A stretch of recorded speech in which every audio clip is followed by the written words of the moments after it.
যাই হোক, সংবিধান মাইনা যে কাজ করবে খুবই ভালো কথা। ফ্যামিলি কার্ডে কি সংবিধান মানিছেন? মানেন নাই তো। এটা তো পুরাই সংবিধানের বাইরে। কেমনে বাইরে দেখে দিচ্ছি।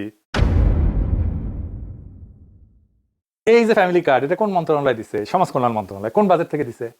তারা বলছে নানা ধরনের সোশ্যাল সেফটি নেট ছিল, সেগুলো সমাজ কল্যাণ সহ কয়েকটা মন্ত্রণালয় সেগুলোকে একটা ছাতার নিচে আইনা দিবে, তাই বলছে বিএনপি।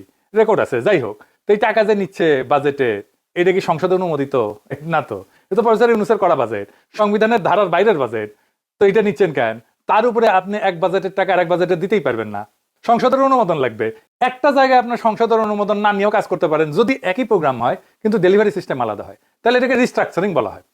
সংসদের অনুমোদন ছাড়া রিস্ট্রাকচারিং করা যায়? আপনি তো রিস্ট্রাকচারিং করতেছেন না, কারণ এটা নতুন কর্মসূচি। একই জিনিস ভিন্ন মোড়কে না। এখানে নিউ কমিটমেন্ট আছে, নতুন টাকার কমিটমেন্ট আছে, রাষ্ট্রের নতুন দায় আছে। বিদ্যমান সিস্টেমে মাসিক ভাতা কারা কারা পায়, কিসে কিসে পাওয়া যায়?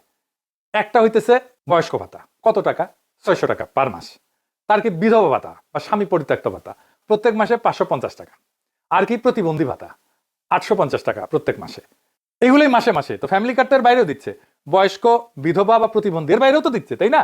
তো সে তো এক্সটেন্ড করতেছে প্রোগ্রামটা। মাসে মাসে আপনি দিচ্ছেন 2500 টাকা কইরা।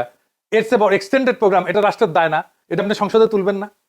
আর এর বাইরে কি আছে? সোশ্যাল সেফটি নেটের ভিজিএফ আছে, খাদ্য সহায়তা আছে, দুর্যোগকালীন ত্রাণ আছে। এগুলো তো মাসিক না, এগুলো ইভেন্ট বেস। যেমন ঈদ হইলো, বন্যা হইলো, সংকট হইলো, এরকম সময় একটা পরিবারকে একসাথে মাসে মাসে, প্রত্যেক মাসে 2500 টাকা ক্যাশ দেওয়ার কোনো স্ট্যান্ডার্ড ন্যাশনাল প্রোগ্রাম নাই।